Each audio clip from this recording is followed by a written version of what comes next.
ils aiment bien jouer avec nos nerfs. Ouais, je vois ça, ils aiment bien jouer avec nos nerfs. Parce que ça fanfaronne, après la victoire face à Chelsea le week-end dernier, 13 ans d'invincibilité à Old Trafford face aux Blues, il n'y a pas de souci, je peux l'entendre. Mais si c'est pour nous pondre une bouse face à Brentford, ça sert à rien d'avoir fait tout un cinéma, tout un sketch là après la victoire face à Chelsea. Ouais, on a gagné, ça va nous donner de la confiance, on va continuer sur ce rythme-là. Ouais, bah le rythme, ce que j'ai vu face à Chelsea et ce que j'ai vu face à Brentford, c'est le jour et la nuit, hein. C'est deux salles, deux ambiances, hein. Le niveau de l'équipe est lamentable, a été lamentable. Amis mancuniens, supporters des Red Devils, je ne vais pas vous demander si vous avez la pêche. Je pense qu'on est tous énervés, agacés, frustrés par rapport à ce qui se passe à Manchester. On va débriefer cette rencontre qui opposait Brentford à Manchester United. Match qui comptait pour la 6e journée de Première League. Défaite 3-1 à l'extérieur. Igor Thiago avait ouvert le score dès la 8e minute de jeu pour les Bears. À la 20e, le Brésilien inscrit un doublé. La réduction de l'écart de Benjamin Sechko intervient à la 26e minute de jeu pour les Red Devils. Et à la 95e, au bout du temps additionnel, Janssen assure les 3 points. Et avec ce résultat, Manchester United qui s'enfonce de nouveau dans cette deuxième partie de tableau, hein. Le classement, je te l'affiche juste ici. On est. J'ai même pas envie d'en parler. J'ai même pas envie d'en parler. Tellement quand je vois le classement, ça me meurt de moi. Ça me meurt de moi. J'ai l'impression que. En fait, on a l'impression que même avec une nouvelle saison, bah, tu as l'impression que c'est la continuité de ce qui s'est passé la saison passée. On est dans la continuité de ce qu'on a fait l'année dernière. Voilà. On continue sur le même rythme. Bon, on va parler de ce qui s'est passé durant ce match face à cette équipe de Brentford. Je ne sais même pas par où commencer. Et encore une fois, il y a tellement de choses à dire de manière négative pour Manchester United. Manque d'intensité, manque de caractère, manque d'agressivité. Techniquement, c'est très très faible. Tactiquement, c'est une catastrophe. C'est désorganisé. C'est pas du tout synchronisé entre les lignes.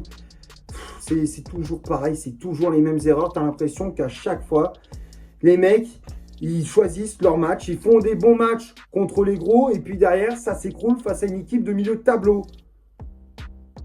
C'est toujours la même chose. C'est l'impression que les mecs choisissent leur match. Mais ça ne marche pas comme ça, je suis désolé. Tu dois être régulier à tous les matchs. Tu dois être performant à chaque match. Et ça, il n'y a pas de secret. Il n'y a pas de secret. Il faut bosser, faut être, comment dire, faire preuve d'humilité. Parce que je pense qu'il y a des joueurs dans ce vestiaire, et encore une fois, ils ne font pas preuve d'humilité. Je pense qu'il y en a qui n'ont pas tiré les leçons. Hein. Il y en a, encore une fois, ils ont un melon, un ego surdimensionné. Et qui, encore une fois, bah, quand ils affrontent une équipe, ils vont au contact, bah, il n'y a plus personne. Voilà. C'est grande gueule, mais sur le terrain, il n'y a plus personne. Si Fantomati, ça fuit ses responsabilités. L'entame de match, elle est dégueulasse de la part de Manchester United. 8e minute de jeu, Igor Thiago qui ouvre le score sur un long ballon de Jordan Henderson. Et sur cette action, l'alignement de notre défense, c'est du grand n'importe quoi, encore une fois. C'est du grand n'importe quoi. Maguire, qu'est-ce qu'il fait derrière la ligne médiane? Pourquoi il est derrière la ligne médiane alors qu'il devrait être au même niveau que Matthijs de Ligt et Luke Shaw? Comment ça se fait qu'il se retrouve 2 ou 3 mètres derrière? Et donc, du coup, bah, Igor Thiago, bah, il a été très intelligent. Il a joué entre les lignes. Il s'est positionné au bon moment pour recevoir le ballon. Et il part tout seul au but. Et derrière, la frappe puissante du Brésilien, placée sous la transversale de Bayendia. 1-0. Brentford qui prend l'avantage. Et là, la descente aux enfers commence pour United. Tu vois que la défense sur les côtés, que ça soit Dorgu ou que ça soit Dalot, c'est une vraie catastrophe. Mazraoui, il est blessé. Bah, on a bien vu que son remplaçant Dalot, c'est une catastrophe. Mais ça, c'est pas une nouveauté. De toute façon, Dalot, tu lances une pièce en l'air. Si tu tombes sur pied, il fait un bon match. Si tu tombes sur face, il fait un match de merde. Et là, en l'occurrence, Amorim, il a balancé la pièce et c'est tombé sur face. Donc, c'est toujours la même chose. Les latéraux, ils ont été d'une nullité. Ben, c'est pas nouveau. Défensivement, ben, on était aux abois. La 20e minute, Igor Thiago qui inscrit un doublé. Sur cette action, encore une fois, c'est côté droit. Une percée, je crois que c'est Kevin Schade, si je me souviens bien, qui fait une grosse percée Sur le côté gauche, Maguire qui est pris de vitesse, encore une fois, qui a la ramasse totale. Le centre détourné par Altay Bayindir, mais Igor Thiago qui avait bien suivi cette action, il n'avait plus qu'à marquer. 2-0 au bout de 20 minutes. Là, c'était une vraie. Ce début de match, c'est un carnage. Il y a cette petite lueur d'espoir.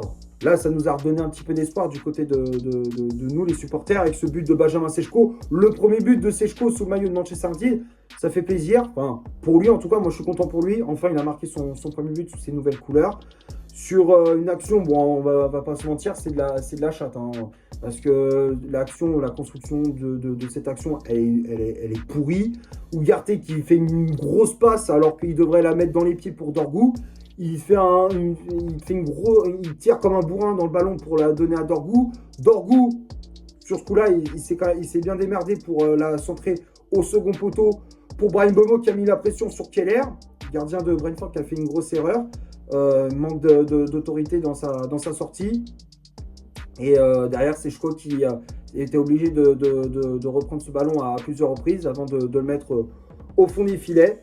2-1, donc là United qui réduit le score et qui se relance après une entame de match catastrophique. Ça pousse côté mancunien, mais ça manque de justesse dans les passes, ça manque de justesse dans la finition, on manque d'agressivité, voilà, offensivement c'est pas assez tranchant. Donc à la mi-temps, Brentford mène 2-1, et la deuxième période, je ne comprends pas pourquoi Ruben Amorim ne fait pas de changement à la mi-temps. Pourquoi il ne fait pas de changement à la mi-temps et il attend la 65e pour faire rentrer Mainoo, pour faire rentrer Yoro? Pourquoi je ne comprends pas. Je ne comprends pas pourquoi il attend la 65e alors tu cours après le score. Il attend autant de temps pour faire ses changements. Encore une fois, son coaching, il est nullissime à Amorim. Il est nullissime. Par miracle, tu obtiens un penalty à la 74e minute. Miraculeusement, hein, parce que quand tu vois ce qu'on a proposé, il s'est absolument rien passé. Hein. Offensivement, du côté de United, il s'est absolument rien passé. Et comme je disais, tu obtiens un penalty avec cette faute de Collins sur Bryan Mbeumo. Et monsieur Bruno Fernandes, qui pourtant j'avais fait l'éloge le week-end dernier face à Chelsea, il prend ses responsabilités, il veut prendre ses responsabilités. Et au lieu de me mettre une frappe puissante cadrée, il me fait une passe au gardien. C'est le troisième penalty de cette saison pour Bruno Fernandes. Et c'est le deuxième qui loupe. Hein. Il avait déjà loupé face à Fulham. Et là, il le loupe face à Brentford. Tu avais la balle d'égalisation à tes pieds. Et qu'est-ce que tu me fais? Tu me fais une passe au gardien. Keller qui la repousse tranquillement. Penalty loupé de la part de Bryan Mbeumo. Et Amorim qui continue ses changements à la con, à faire rentrer Mount, à faire rentrer Joshua Zirkzee. Mais je veux dire, ils auraient même mieux fait de rester sur le banc de touche, parce que quand tu vois comment leur rentrée, elle est nullissime. Hein. Mais ce Mount, il a rien apporté, et Joshua Zirkzee, pareil, il a rien apporté. Hein. T'as l'impression qu'ils sont rentrés, mais en mode touriste. Et ce qui devait arriver, arriva. 95e minute, perte de balle de Kobbie Mainoo au milieu de terrain, et ça part en contre-attaque. Ça part en contre-attaque, c'est un 2 contre 2 à gérer pour Janssen, qui fixe Matthijs de Ligt, avant d'enchaîner avec une frappe enroulée. Magnifique but de la part du milieu de Brentford. 3-1 pour sceller le score. Voilà. 3-1. C'est tout simplement honteux. Et franchement, je te dis, les deux prochains matchs, on affronte Sunderland, qui est actuellement dans le top 5 de Premier League, qui fait un très bon début de saison. Et après, tu affrontes Liverpool. Moi, je te dis, hein, si tu arrives à gagner un match sur les deux, si tu arrives à gagner un match, c'est du miracle. Hein. Franchement, c'est miraculeux. Si tu arrives sur les deux matchs, hein, que ce soit peu importe l'ordre, hein, si c'est Liverpool ou Sunderland, si on tape Liverpool ou Sunderland, franchement, ça relèvera du miracle. Hein. Parce que franchement, je ne suis pas du tout optimiste pour le reste de la saison. Maintenant, on va passer à la composition d'équipe que Ruben Amorim a alignée pour ce match. Le 11 de départ s'affiche juste ici, l'entraîneur portugais qui a aligné son fameux 3-4-3. Avec dans les cages, une nouvelle fois, le Turc Altay Bayindir. Je me demande quand est-ce que Senne Lammens va jouer avec les Red Devils. On l'a quand même mis 20 millions sur lui. Si c'est pour qu'il serre le banc, autant garder André Onana. Il fallait garder André Onana dans ce cas. Si c'est pour ne pas faire jouer Senne Lammens, c'était pas la peine de le recruter. Je te jure, ça me fatigue. Voir encore une fois Altay Bayindir titulaire dans les cages, ça me fatigue. Défense à 3, à droite, c'était le néerlandais Matthijs de Ligt. Dans l'axe, Harry Maguire, à gauche, Luke Shaw. Manuel Ugarte et Bruno Fernandes au milieu de terrain. Fernandes qui avait le brassard de capitaine. Ugarte qui remplaçait Casemiro suspendu. Diogo Dalot, piston droit à la place d'Amad Diallo qui était en jour de repos, vu qu'il a perdu un membre de sa famille. Paix à son âme et toutes mes condoléances pour lui et pour sa famille. Donc Dalot qui était titulaire à ce poste et également Mazraoui qui était absent, qui est blessé pour 3 semaines. Patrick Dorgu, piston gauche et trio d'attaque avec Brahim Mbeumo, ailier droit, Mateusz Cunha, ailier gauche et en pointe le Slovène Benjamin Seško. Les changements effectués par l'entraîneur des Red Devils, donc on a vu l'entrée de Kobbie Mainoo à la place d'Harry Maguire, l'entrée de Lenny Yoro à la place de Manuel Ugarte, Mason Mount qui est rentré à la place de Luke Shaw et pour finir l'entrée de Joshua Zirkzee à la place de Patrick Dorgu. Que dire sur cette compo? Encore une fois, des choix incompréhensibles de la part de Ruben Amorim. Pourquoi tu ne mets pas Senne Lammens dans les cages? Encore une fois, pourquoi tu lui donnes pas sa chance? Parce que quand tu vois Taiba Yendir, encore une fois, ok, bon, peut-être c'est vrai que sur les buts, les 3 buts dans l'ensemble, ils ne peuvent pas faire grand-chose. Voilà. Mais je suis désolé, mais au moins donner la chance à Senne Lammens, au moins pour voir ce qu'il vaut. Parce que pour l'instant, moi, je ne sais pas ce qu'il vaut. Et ça se trouve, si tu lui donnes sa chance, il fait un bête de match. Là, on pourra dire, oui, il mérite sa place de numéro 1. Et encore une fois, non, il veut continuer avec Taiba Yendir. Dans cette défense à 3, je ne comprends pas pourquoi Harry Maguire, il a de nouveau démarré. Autant contre Chelsea, il a été bon, mais là, contre Brentford, il a été nul lâché et même il aurait dû sortir à la mi-temps. Tu rebasculais Matthijs de Ligt à la place de Maguire et tu mettais Lenny Yoro à droite. Et là, c'était bon. Milieu de terrain, encore une fois, Mainoo, pourquoi il ne démarre pas? Je ne comprends pas. En fait, Amorim, tu as l'impression je ne sais pas ce qui se passe dans sa tête, mais tu as l'impression qu'il veut à tout prix se faire virer. Il cherche à se faire virer. On dirait qu'il provoque. Il cherche la merde. Je sais pas, je vois pas d'autre solution parce que là, ce qu'il propose en termes de coaching, c'est nullissime. C'est nul à chier, encore une fois. On va passer maintenant du côté des statistiques de cette rencontre. On va commencer par Brentford. Les Bears ont eu 44% de possession balle, 9 tirs réalisés dans le match, dont 8 frappes cadrées, 351 passes réalisées dans le match, dont 268 passes réussies, 50 duels gagnés, 14 fautes commises, 5 arrêts effectués par Keller, le gardien de Brentford. 14 centres réalisés dans le match, 2 corners obtenus, 14 tacles réussis. Et du côté de Manchester United, 56% de possession balle, 10 tirs réalisés dans le match, dont 6 frappes cadrées, 456 passes réalisées dans le match, dont 369 passes réussies, 49 duels gagnés, 10 fautes commises, 5 arrêts effectués par Taiba Yendir, 13 centres réalisés dans le match, 2 corners obtenus et 16 tacles réussis. Donc quand on regarde les statistiques, alors oui, possession de balle qui est pour United, mais le problème c'est qu'il ne se passe rien. Il ne se passe rien, il n'y a aucune maîtrise technique au milieu de terrain. Offensivement, il n'y a pas de connexion entre les joueurs. Il n'y a pas de connexion entre Mbeumo, entre Cunha et Benjamin Seško. Il n'y a pas de connexion entre Fernandes et Manuel Ugarte au milieu de terrain. Les latéraux, je ne vois pas une complémentarité entre, par exemple, Mbeumo et Diogo Dalot ou à gauche avec Dorgu et Mateusz Cunha. En fait, c'est toujours pareil. Il n'y a pas de connexion. Tu as l'impression d'avoir mis 11 bonhommes sur le terrain et les 11 bonhommes se connaissaient seulement aujourd'hui, quoi. Voilà. Alors que pourtant, t'en as, ça fait plusieurs années qu'ils sont à United et ils se connaissent depuis pas mal d'années, tu vois. Donc, il y a quoi se poser, vraiment, il y a quoi se poser des questions. Et ça, c'est vraiment inquiétant. On va finir la vidéo sur les tops et les flops de cette rencontre. Comme d'habitude, je les affiche juste ici. Sincèrement, pour moi, pour moi, tout le monde est dans les flops. Il n'y a pas un seul joueur qui, pour moi, sort du lot à Manchester United.